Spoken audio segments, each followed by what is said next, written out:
Hello everybody, my name is Kurt Smolik. A few years ago my daughter and I were on ABC's The Toy Box, sponsored by Mattel. We had a toy invention called the Connectimals. It was at a rough time in our lives when we created it, and I just want a little motivation, a little how-tos. I did write a book about the 5 years that we were working on it and everything, and being on TV and how we did it, how you can, if you have an invention, how you can protect yourself without spending thousands of dollars. So right now I just want to say, if you got an idea, go for it. If I can't really say it's a motivational video, but it's a how-to, what we went through. If you want to buy the book, great. It's on Amazon under my name, Kurt Smolik. There's the back of it, my daughter and I. There's my name. But that's the front cover. The next cover, of course, has us on one of the pictures they use on ABC's The Toy Box. But what I'm hoping to go through each chapter, take 10-15 minutes each chapter, and kind of go over what we did, So if you want to buy the book, great. If not, this is part one. Part one, I'm going to give you an introduction to who I am, and part two, I'll bring out one of the Connectimals toys and show you where we're at on them, after a few years here. But right now I'm saying, no matter what shape, condition, financial-wise you're in, there are ways to make it happen. I guess a few little things I'll touch on is a provisional patent. A provisional patent compared to a full-blown patent, which costs you thousands of dollars. A provisional will get you protected for at least that 1 year, and hopefully in that 1 year, you can sell it, get it out there on the market. It gives you a year of protection where you're bookmarked right there, and nobody else can jump on your idea in that 1 year. And then if it's working great, go ahead and get your full-blown patent. So there are just a lot of different ways to do things. Use the social media out there. Use Facebook. Use YouTube. And that's how we were found. We're from a little town of population of 2,000 people here in middle of Wisconsin. I was found by a company in California because I made a toy for sale made by a kid. They saw that. So there are ways to get seen, protect your idea, run with a dream. There are ways to do it without spending a lot of money. So part one here, I'm going to go over a little bit of the prologue. So part one, I had a job for almost 7 years in Madison as a mechanical technician. My daughter was age 11. Right before Christmas of that year, she was diagnosed as type 1 diabetic. We were learning on all about that, and we got her home Christmas Eve from the hospital. She was in the hospital for 3 days. So, we were a little different lifestyle, this and that. And then I found out when I went back after Christmas, about New Year's, the company I'd worked at for almost 7 years, I had 120 employees. They downsized once, so they're downsizing again, went down to about 30 employees. I was caught up in the second downsizing. So all of a sudden, boom, we got 30 days of insurance. We got, looking for a job, daughter with that, just been diagnosed, a lot of changes. Our financial income was really going to start taking a hit. So, but we were home together and just playing around and stuff. And I went by my daughter's bedroom one day, and she'd taken a little pug stuffed animal, and she'd cut a leg off of it. And she always wanted to be a vet, and she was sewing the hole back shut. And I go, "What happened?" She said, "Well, he got hit by a car, and now he's only 3 legs." It kind of got me thinking, is like, kids love stuffed animals. I mean, who didn't have a stuffed animal growing up? So, but what more could you do with, stuffed animals? If you want to take a leg off, maybe you could pop it back on, or interchange, a dog's head on a cat's body, or an elephant head on a, giraffe's body, or whatever. So I come up with some of the designs. She helped me. We went to a couple hobby stores, bought some cheap styrofoam balls, some parts and pieces to see if we could make it work.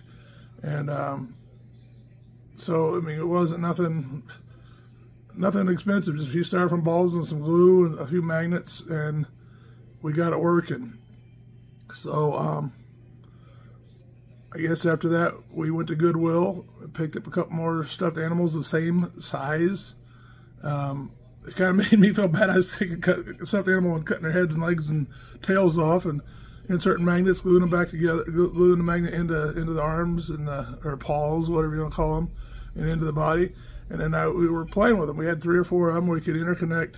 We had a pig, a frog, a dog, but we were interchanging them. Well, I tell you which one we had. We had a dog, a giraffe, a pig, a frog. Yeah, so you can see them here on the front cover here, or not front cover, but the first page into the book. But we could interchange them. So from there, went on to YouTube and made a quick YouTube video. It's only seen by about 100 people, but it only takes that one, and we got a phone call. So I guess I'll leave it at that for right now.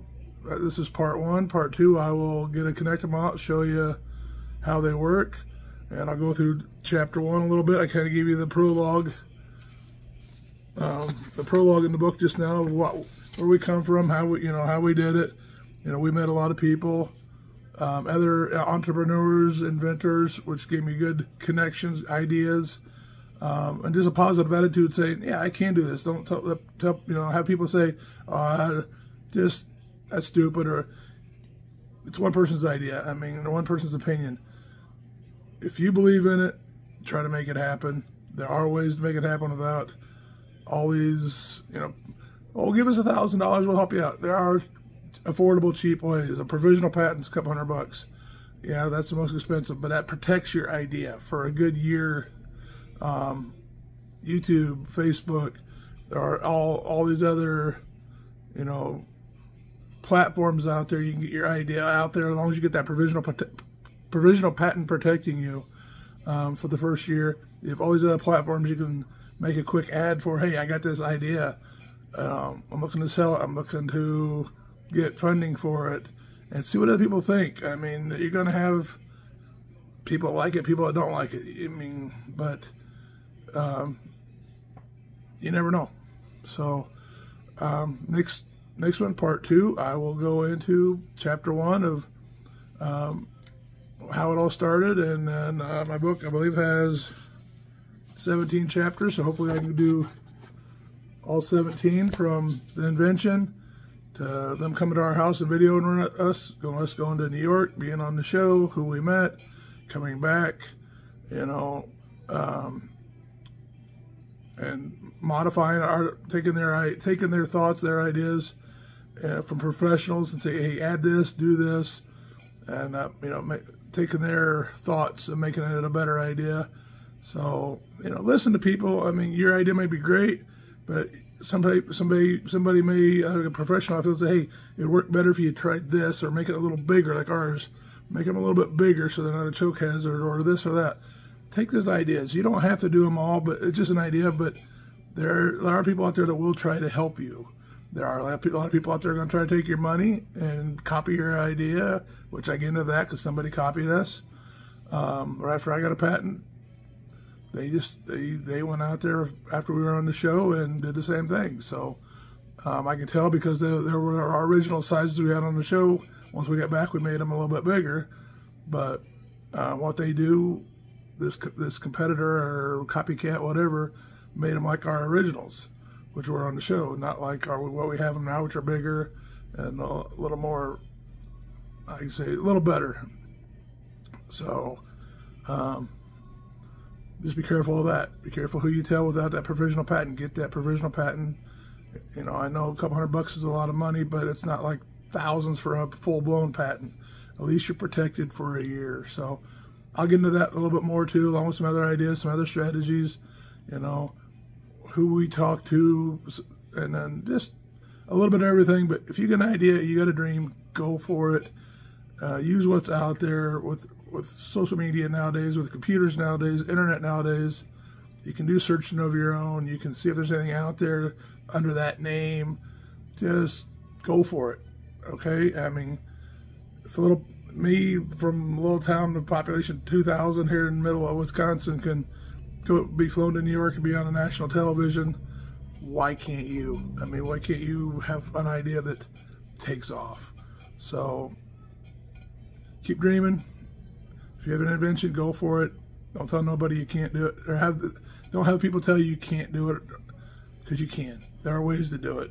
So go for it, and part 2 will be coming out shortly, and I'll start going through the chapters of some of the things we saw and did, and pros and cons, and I called it Connectimals, negatives, positives in a dream, because there was a lot of negatives, there was a lot of positives, and there was a dream on top of it. It's kind of a 2-tiered title, because negatives and positives are magnets. We use magnets in our Connectimals, so, you know, kind of fun twisted words there.